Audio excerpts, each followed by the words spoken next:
Então, testes de hipóteses, né? Para média, para proporção e para média com o desvio padrão populacional desconhecido. E também a gente já viu os tipos, né, de configurações que a gente pode ter do teste bilateral ou unilateral à direita ou à esquerda. E essencialmente como é que é o procedimento, né, desses testes?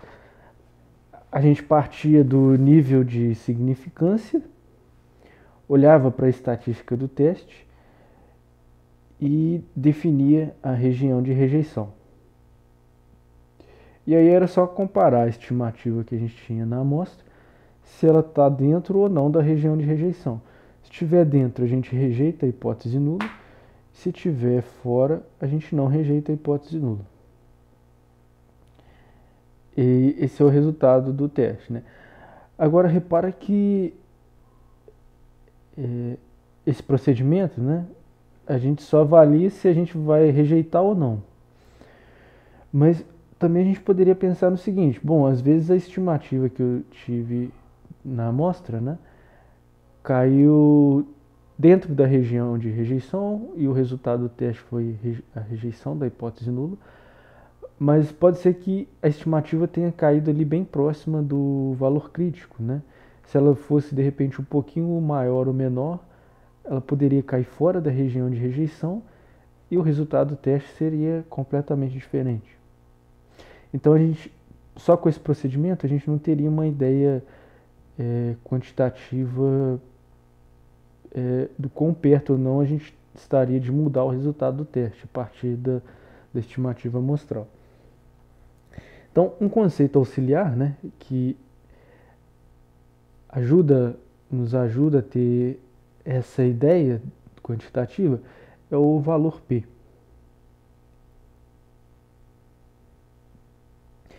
Então, o que vai ser o valor P para a gente? Então, imagina que a gente tenha lá um problema, a informação da estimativa na amostra. Então, o valor P vai ser o menor nível de significância, né, que conduziria à rejeição da hipótese nula.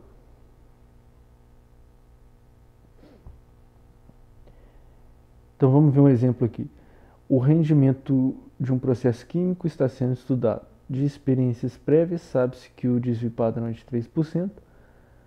A análise de uma amostra de 40 dias resultou em uma média de rendimento de 90,86%.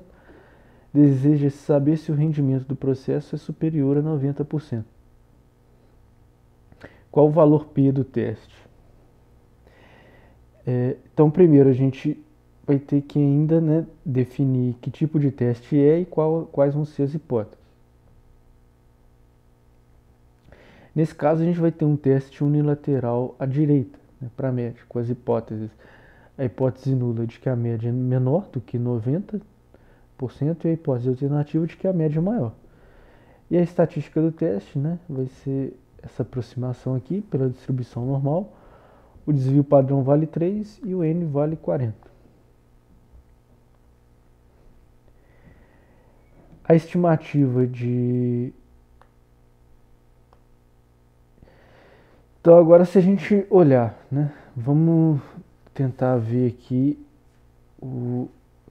Imagine então que o valor limite, né, fosse coincidente aqui com a estimativa. Qual teria que ser o nível de significância para isso acontecer?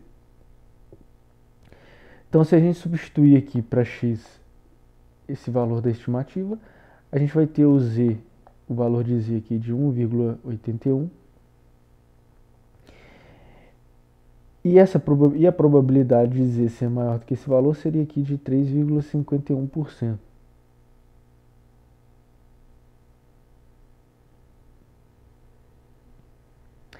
Então, ou seja, se a gente olhar para a distribuição amostral aqui de acordo com a hipótese nula, né, a média seria 90.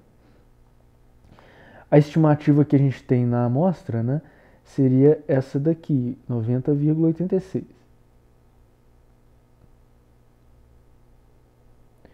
E essa probabilidade aqui, né, essa área foi de 3,51%.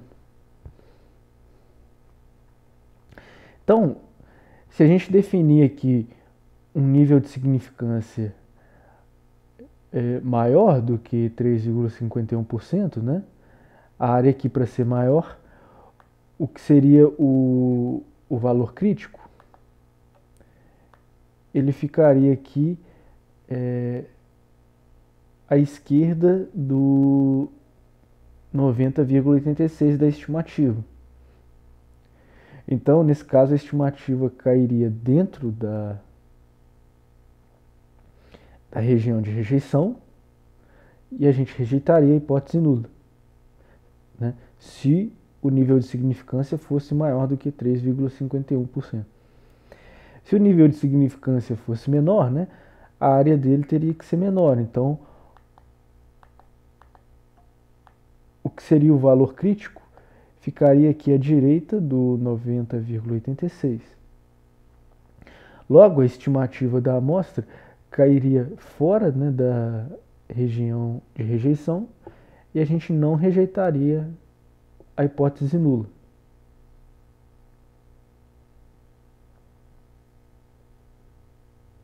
Então, se a gente olhar lá para a definição, né, de p-valor, o menor nível de significância que conduz à rejeição da hipótese nula.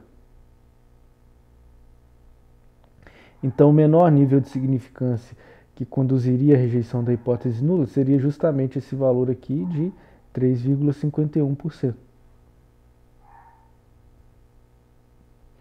Então, nesse caso, a gente diz que o p-valor vai ser 3,51%. Se o nível de significância for, se a gente exigir um nível de significância menor, a gente não rejeitaria a hipótese nula, e se a gente exigisse um nível de significância maior do que esse p-valor, a gente rejeitaria a hipótese nula.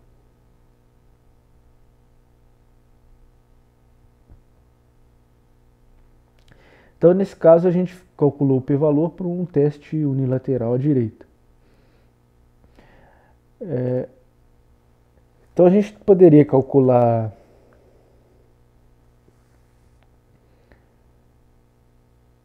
diretamente, né, o p-valor para os outros tipos de teste. Então, denote aqui por φ, né, a função acumulada da distribuição normal padrão. Ou seja, o φ de um valor z, né, é a probabilidade da variável ser menor ou igual a z. Então, a gente poderia aplicar aqui a fórmula diretamente. Para o teste unilateral à direita, o p-valor é dado por 1 menos φ de z0, né, onde z0 é o valor da estatística de teste para estimativa, ou seja, nesse caso aqui, o z0, no exemplo, foi 1,81.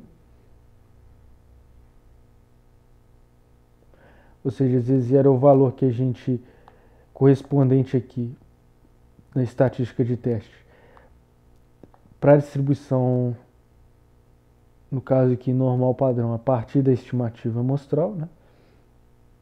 Se for teste unilateral à esquerda, o p-valor vai ser o próprio φ de z0, né? E se o teste for bilateral, o p-valor vai ser 2 vezes 1 menos φ, o módulo de z0.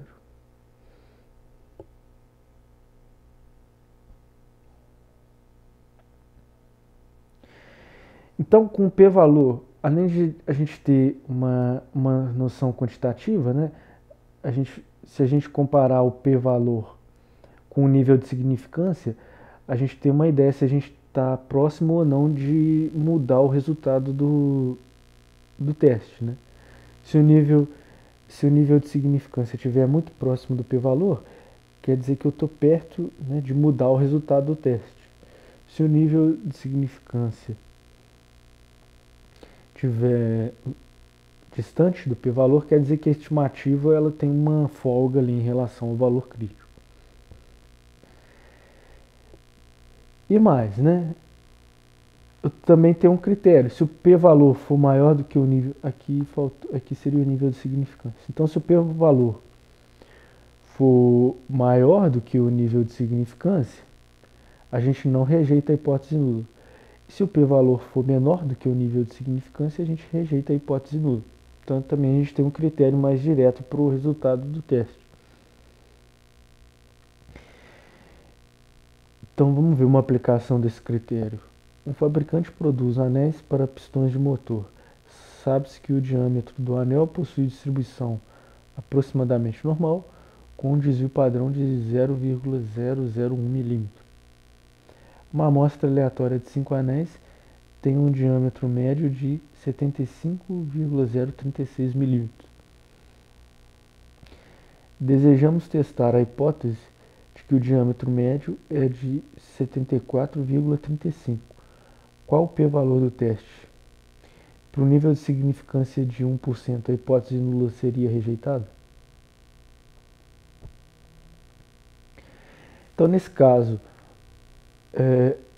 como ele está dando a informação aqui de que a distribuição populacional é do tipo normal, a gente pode usar a aproximação pela distribuição normal mesmo com o tamanho da amostra sendo pequeno, ou seja, um n menor do que 30. A gente vai ter aqui um teste bilateral, né?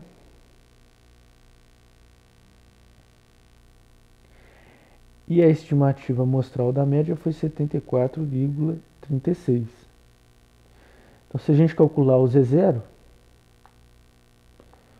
pela estatística de teste, a gente vai ter o valor aqui de 2,24. Então, o p-valor nesse caso, né, por aquela fórmula, vai ser 2 vezes 1 menos φ de Z0. Então, acumulado aqui no valor da normal padrão, no valor de 2,24, dá 98,75%. Então, o p-valor vai ser vai dar 0,025, ou seja, 2,5%. Então, se eu exigir um nível de significância maior, né, eu rejeito a hipótese nula. Se o meu nível de significância for menor, eu não rejeito.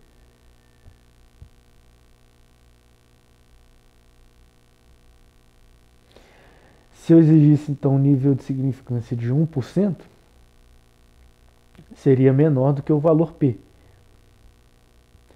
Então, nesse caso, nós não rejeitaríamos a hipótese nula de que o diâmetro médio